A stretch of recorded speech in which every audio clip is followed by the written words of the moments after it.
Los grandes maestros. La mejor guía de los pintores más importantes del pasado.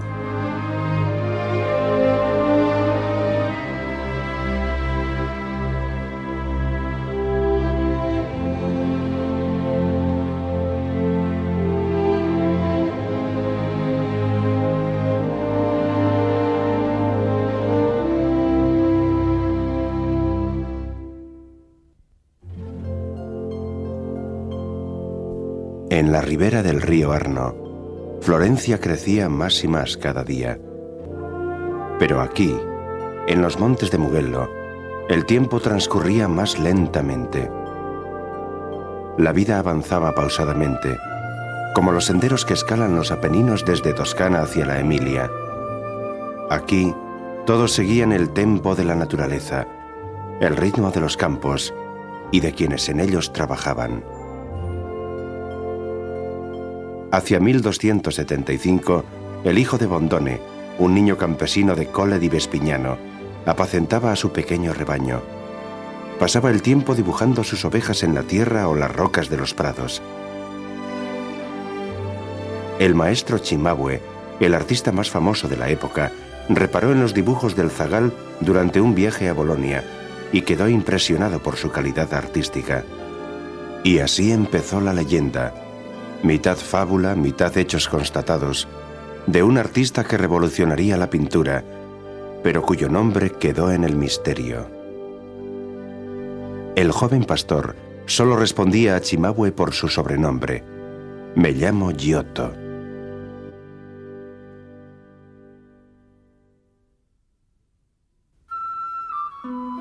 Giotto nació en 1267. Fue contemporáneo de Dante, y como el famoso poeta, Giotto conoció desde joven la activa ciudad de Bolonia. En el siglo XIII era uno de los centros culturales más importantes de Europa.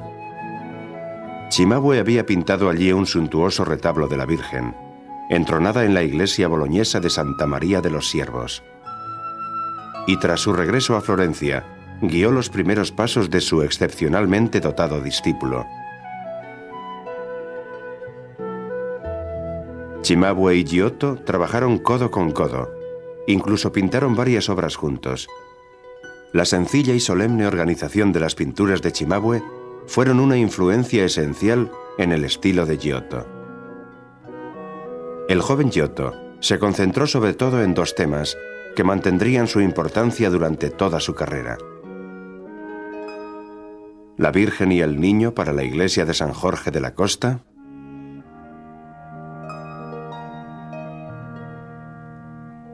y una gran crucifixión en madera para la Basílica Dominica de Santa María Novella.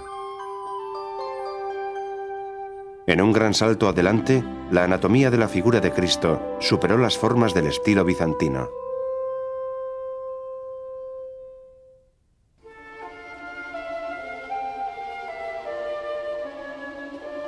El siglo XIII se acercaba a su fin.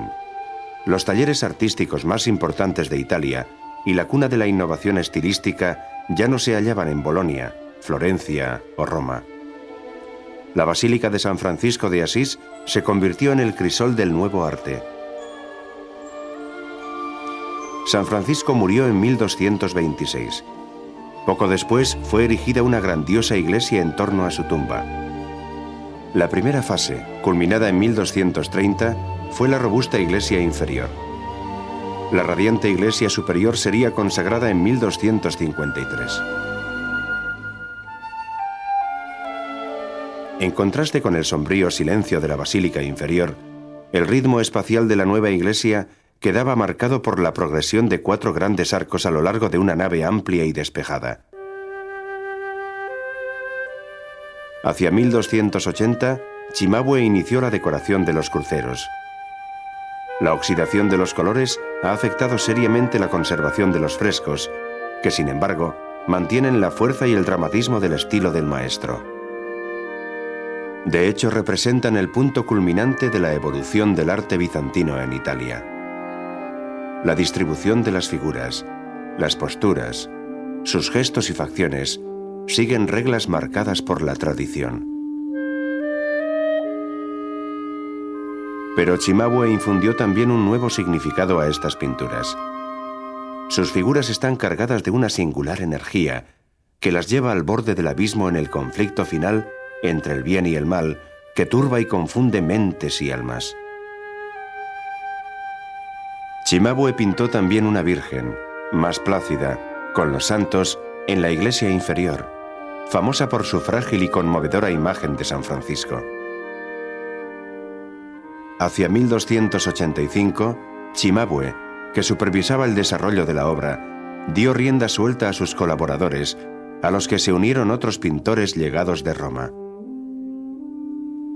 Escenas de leyendas clásicas y del Nuevo Testamento empezaron a tomar forma en las secciones superiores de la nave. El joven Giotto, con 20 años, participó también en este gran proyecto. Estaba ya preparado para representar a San Francisco. Recientemente hay quien ha sembrado dudas en cuanto a la contribución de Giotto en las magníficas escenas del santo, pintadas durante la última década del siglo XIII. Lo que es indudable es que estos frescos marcaron el albor de una nueva era, no solo en el arte, sino en toda la cultura europea. Y así la humanidad moderna empezó a tomar forma en los muros de Asís, en el cenit del medievo. En contraste con las representaciones de relatos evangélicos, aquí Giotto tuvo la oportunidad de crear episodios, situaciones y personajes totalmente nuevos, inspirados en hechos cercanos en el espacio y el tiempo. Y el pintor, identificado con la esencia y el espíritu del ejemplo franciscano, transformó estas emociones en una realidad viva y sencilla.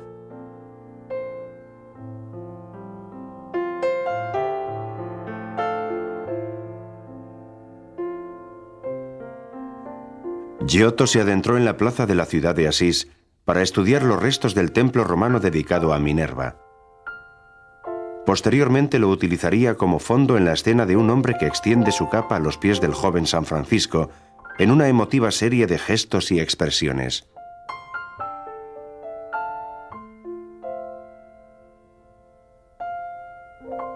Las murallas de la ciudad y los campos circundantes son escenario de la nítida y definida escena del hombre donando su capa a un pobre, y son prueba elocuente de la lógica, estrictamente lineal en su composición. Las líneas que fluyen desde las montañas convergen hacia la cabeza de San Francisco, guiando el ojo del espectador hacia el núcleo de la acción.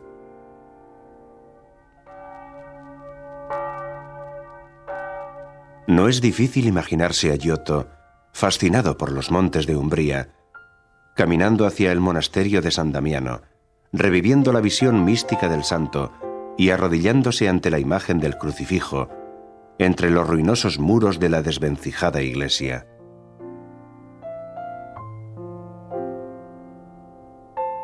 Y he aquí, una vez más, las calles de Asís, sólidamente adoquinadas, serpenteando entre las fachadas de piedra. Calles, casas y muros se convierten en telón de fondo en la famosa renunciación a los bienes terrenales, en la que San Francisco se despoja de sus ropajes ante el horrorizado sacerdote. El obispo interviene para cubrir, siquiera parcialmente, el delgado aunque atlético cuerpo del santo, prueba de cómo Giotto profundiza en la anatomía real y no se conforma con las tradicionales formas físicas bizantinas. La escena representa el punto crucial de la vida de San Francisco. A partir de este momento, abandonó sus elegantes ropas de joven acomodado por un humilde hábito. Lo vemos envejecer gradualmente. Su cuerpo se encorva, pero aunque físicamente más débil, es cada vez más fuerte en espíritu y expresión. En escenas de intensa religiosidad, Giotto se centra en la creación de fondos y edificios en perspectiva.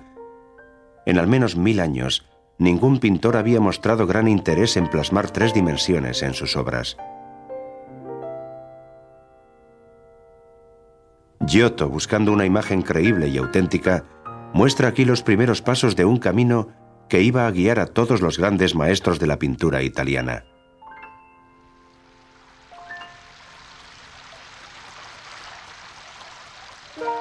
Giotto prestó especial atención a la realidad natural y arquitectónica. incluso en sus escenas de más fantástica inventiva. La simplificada estructura de la cabaña de Ribotorto, donde tuvieron lugar los hechos, es descrita con precisión, especialmente en la escena donde los hermanos presencian la visión de San Francisco elevándose a los cielos en un carro ardiente.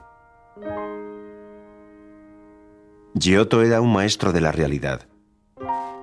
De hecho, paredes, torres y monumentos de Arezzo muestran la escena de los demonios expulsados de la ciudad de Toscana de un modo preciso y tangible. Pudo haber elegido un estilo demoníaco y fantástico para plasmar la escena.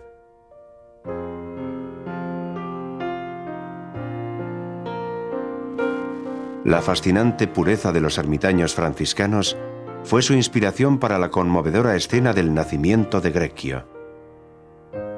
Como San Francisco, y lejos de los rígidos valores tradicionales, Giotto se expresaba con total libertad. Las bocas abiertas de los cantores fueron una audaz innovación, así como su atención a los detalles de la carpintería de la cruz, vista desde atrás.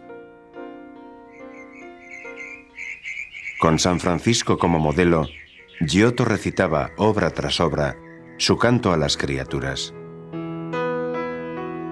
El susurrar de las hojas y el aleteo de las aves se mecían sobre la solemnidad de la basílica, en la famosa escena del Sermón de los pájaros, culminación de una poesía mística y onírica que ni siquiera su precario estado de conservación puede destruir.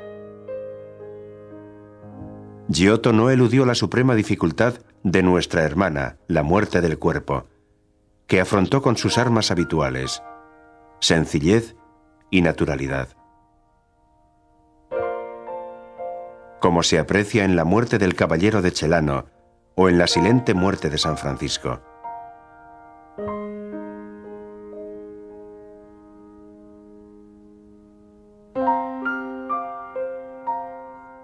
La serie de episodios de la vida del santo alcanza su clímax dramático en el momento más tenso y más misterioso: la estigmatización del santo entre las rocas de Berna y la ascensión al cielo de su alma en el momento de la muerte. Al concluir esta obra, hacia 1300, Giotto aparecía como el maestro más avanzado de su tiempo. Encarnaba la supremacía del discípulo sobre el maestro.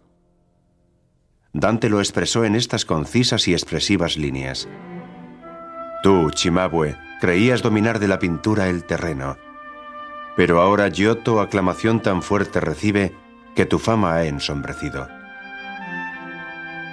La confirmación del prestigio de Giotto provino de Roma. El año 1300, el Papa Bonifacio VII anunció el primer jubileo. Tras siglos de penosa decadencia, la ciudad eterna florecía una vez más, y el vigor del estilo romano pervivía en la memoria de la rancia y clásica nobleza. El toscano Arnolfo di Cambio propició una profunda renovación de las artes escultóricas, consciente de la herencia de la Roma antigua. Giotto tomó parte en los proyectos artísticos que el Papa encargó, pero las obras más prestigiosas, como el fresco conmemorativo de la proclamación del Año Santo en San Juan de Laterano, han sido alteradas y es casi imposible reconocerlas.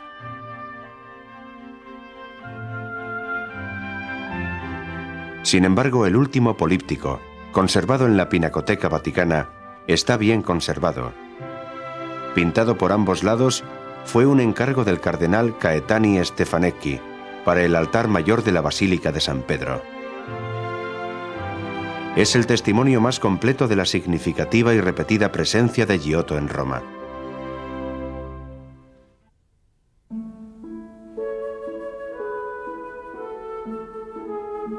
Hacia 1304, tras una temporada en Florencia, Giotto reemprendió sus viajes.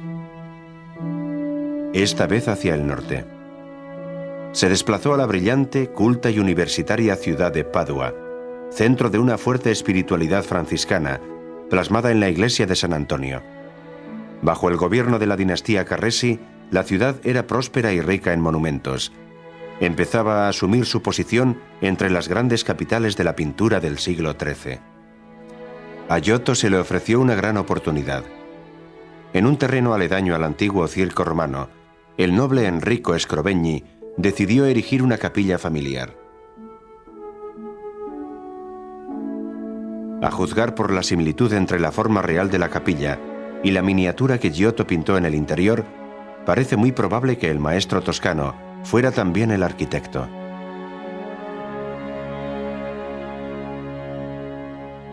No hay duda de que la capilla Scrovegni fue expresamente diseñada para albergar todo un ciclo de frescos distribuidos en numerosos espacios cubriendo todo el interior.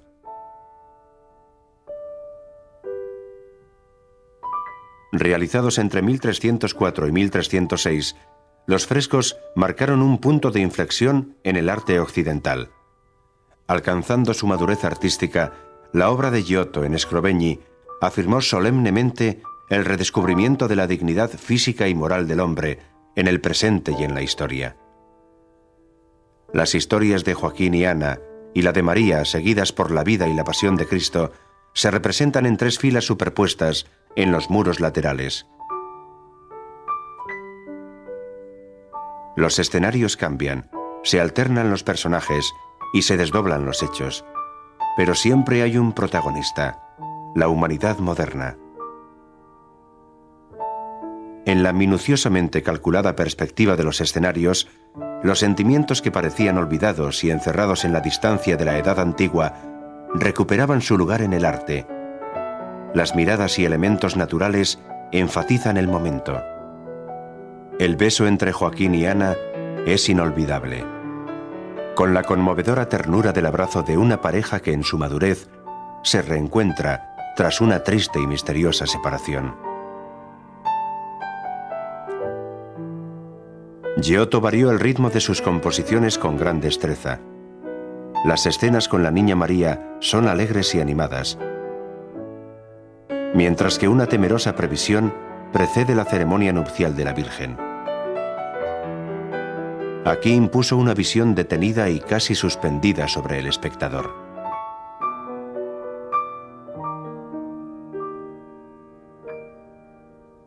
Las grandes figuras del Arcángel y la Madonna, recibiendo la Anunciación, coronan el arco triunfal de la capilla y dirigen la vista del visitante hacia la segunda secuencia de la escena, en la fila central, que muestra episodios de la infancia de Jesús. Como una fábula, incluso con el tono formal de un poema clásico, las escenas del Evangelio son sencillas y vigorosas. Avanzan de izquierda a derecha, sugiriendo al espectador una interpretación fluida y progresiva. La atención de Giotto hacia la realidad contemporánea queda enfatizada por detalles sorprendentes, como el cometa Halley brillando sobre el establo de Belén. La destreza de Giotto parece crecer y madurar con sus frescos, cada vez más variados, ricos y poderosos, pero siempre asombrosamente simples. Se permitía incluso algunos toques ingeniosos, como la oronda silueta del catador de vinos en las bodas de Caná. El aire de horror en la resurrección de Lázaro, o la animación de los curiosos que suben a los árboles para ver a Jesucristo entrando en Jerusalén.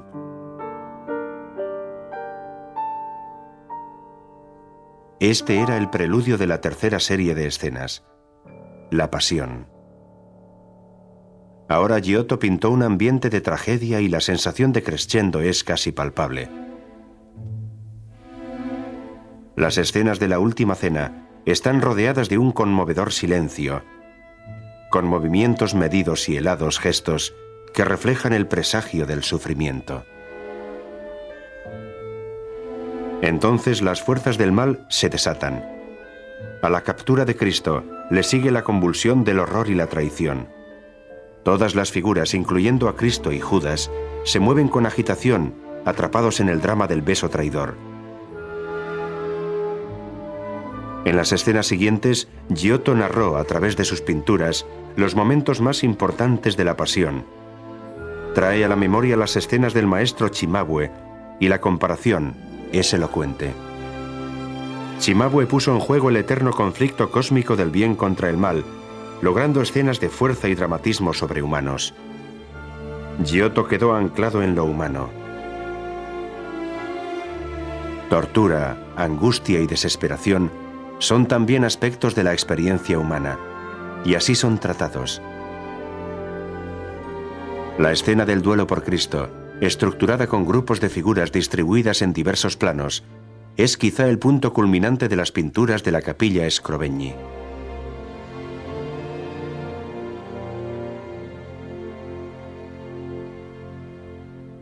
Tras la resurrección, el ánimo cambia de nuevo. Hay más espacio, las composiciones ganan en amplitud y se abren a la naturaleza. Y al fin, en Pentecostés, aparece la única figura de todo el templo que mira hacia el espectador. Es San Pedro, vuelto hacia nosotros, casi mostrándonos un viaje interior que todos debemos realizar.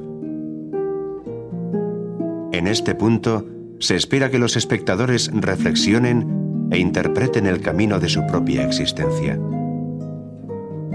En los laterales de la capilla, a la misma altura, dispares parejas representando los vicios y las virtudes se alternan en un contraste que lleva hacia el misterio.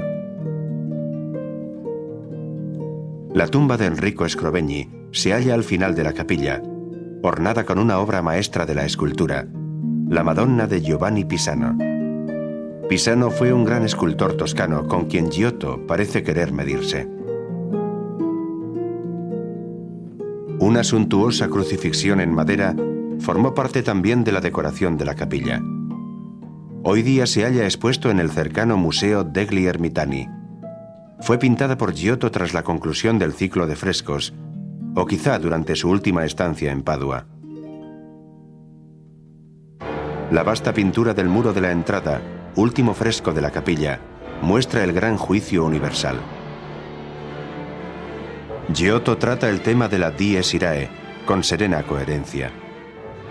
En el centro de la composición, Cristo juez dicta la definitiva separación final. Un río de fuego arrastra a los condenados hacia el terrible caos y tormento del infierno.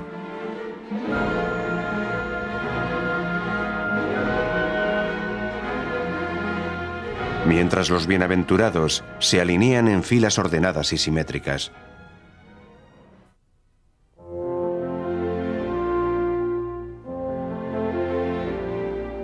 Con la conclusión de los frescos de la Capilla Scrovegni, Giotto entró en la fase más clásica de su obra.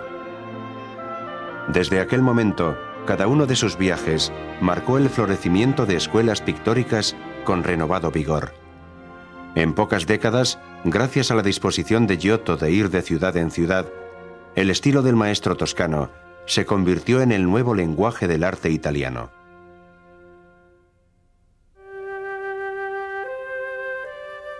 Rímini es un ejemplo típico. En su brillante período medieval, se convirtió en un puente entre la remembranza de la Roma antigua y el esplendoroso renacimiento de la familia Malatesta. En la antigua iglesia de San Francisco, transformada en el siglo XV en el maravilloso templo Malatesta, Giotto hizo una magnífica crucifixión hacia 1310. Aquí pinta a un Jesucristo ya fallecido, y su rostro no refleja el tormento de versiones anteriores. La delicada y fielmente plasmada anatomía aparece con una luz de emotiva sensibilidad.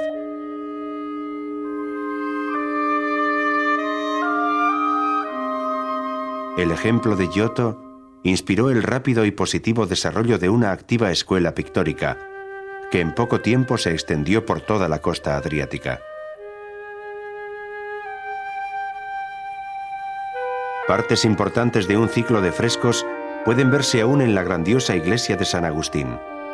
Son expresión viva de la escuela local,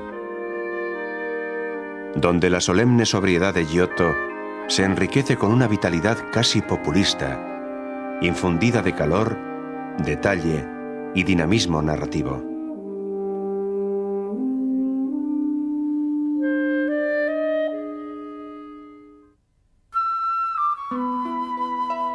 Ahora Giotto era ya ciudadano de Florencia. Alcanzó gran popularidad e inspiró una creciente colección de bromas y anécdotas recogidas en el Decamerón de Boccaccio.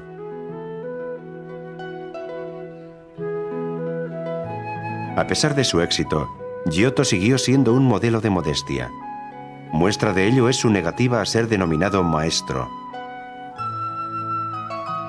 Hacia esta época, completó su magnífico retablo en la iglesia de Todos los Santos, actualmente expuesto en la Galería Uffizi.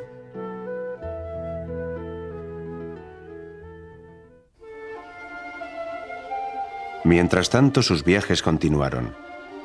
En 1310 fue de nuevo a Roma, regresando después a Asís, donde inició un nuevo período de pintura al fresco.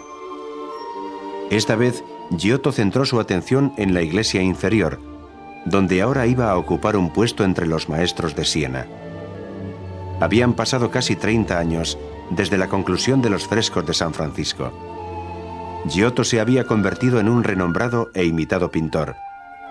Un numeroso séquito de colaboradores, discípulos y familiares trabajaban junto a él. Toda esta mano de obra colaboró con Giotto en la ejecución de los frescos de la Capilla de la Magdalena.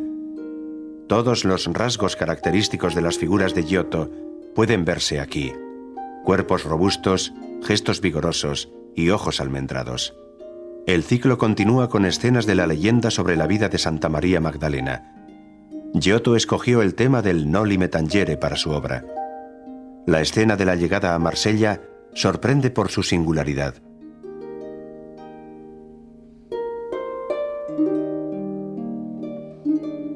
Junto a la Capilla de la Magdalena, sobre el altar mayor, se halla el más controvertido de los ciclos pictóricos de la iglesia inferior. Las escenas alegóricas inspiradas en la vida de San Francisco forman una mística y compleja serie de símbolos ejecutados con mano firme, atenta a la verdad y capaz de lograr un balance efectivo entre la formalidad doctrinal y las anécdotas cotidianas, como se evidencia en las escenas de la boda alegórica de San Francisco en La Virgen de los Pobres. En ausencia de datos ciertos, se propuso a un misterioso maestro como autor del ciclo, mientras otros han vinculado las pinturas a diversos artistas de principios del siglo XIV. Las tendencias más recientes atribuyen los frescos a Giotto o a miembros del círculo más próximo a él. El ciclo termina con la celebración de la gloria de San Francisco.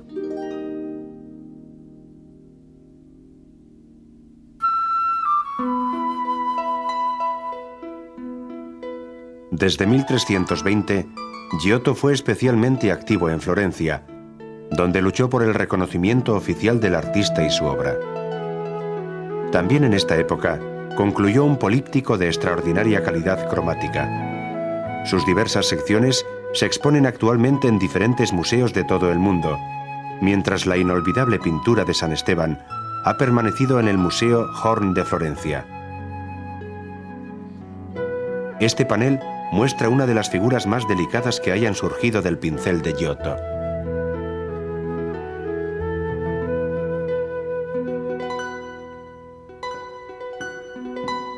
Entre 1320 y 1325, trabajó concienzudamente en la admirable Basílica Franciscana de la Santa Croce, cubriendo con frescos a lo largo del ábside las capillas de las ricas familias de banqueros.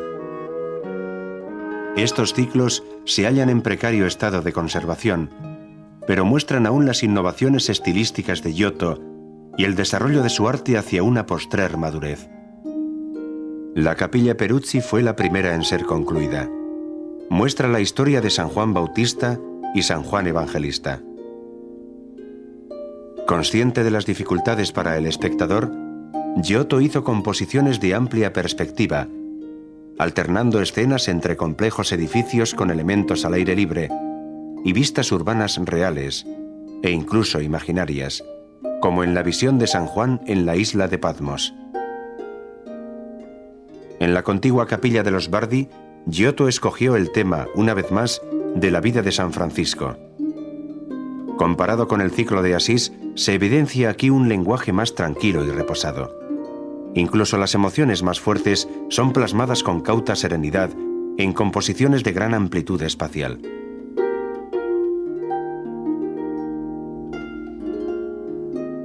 Otras pinturas de Giotto para Santa Croce incluyen el políptico de los Baroncelli, lleno de innumerables figuras.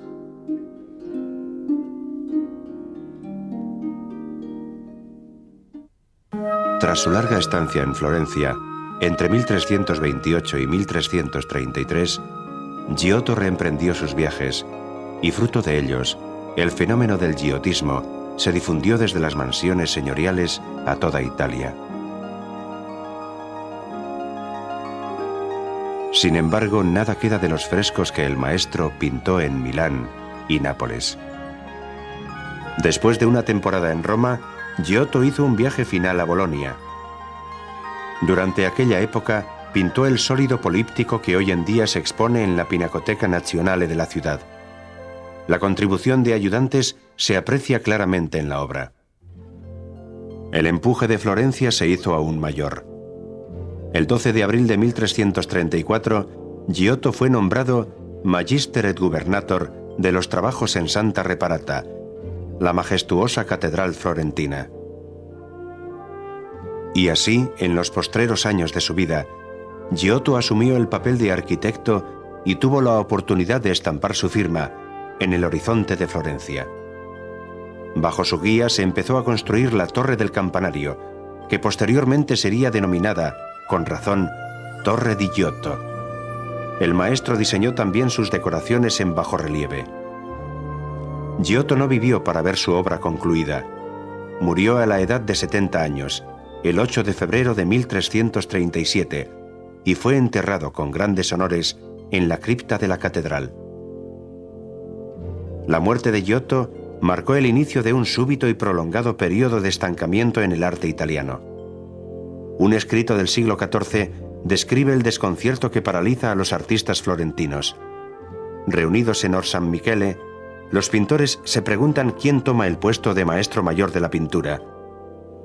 Uno de ellos, Taddeo Gaddi, se lamenta diciendo: «Este arte ha desaparecido y hoy día ya no está vivo». Tendrían que pasar muchas décadas antes de que Masaccio, otro joven campesino, mostrara de nuevo el coraje para abrir camino, y junto al campanile de Giotto, la cúpula de Brunelleschi se convirtiera en símbolo del Renacimiento.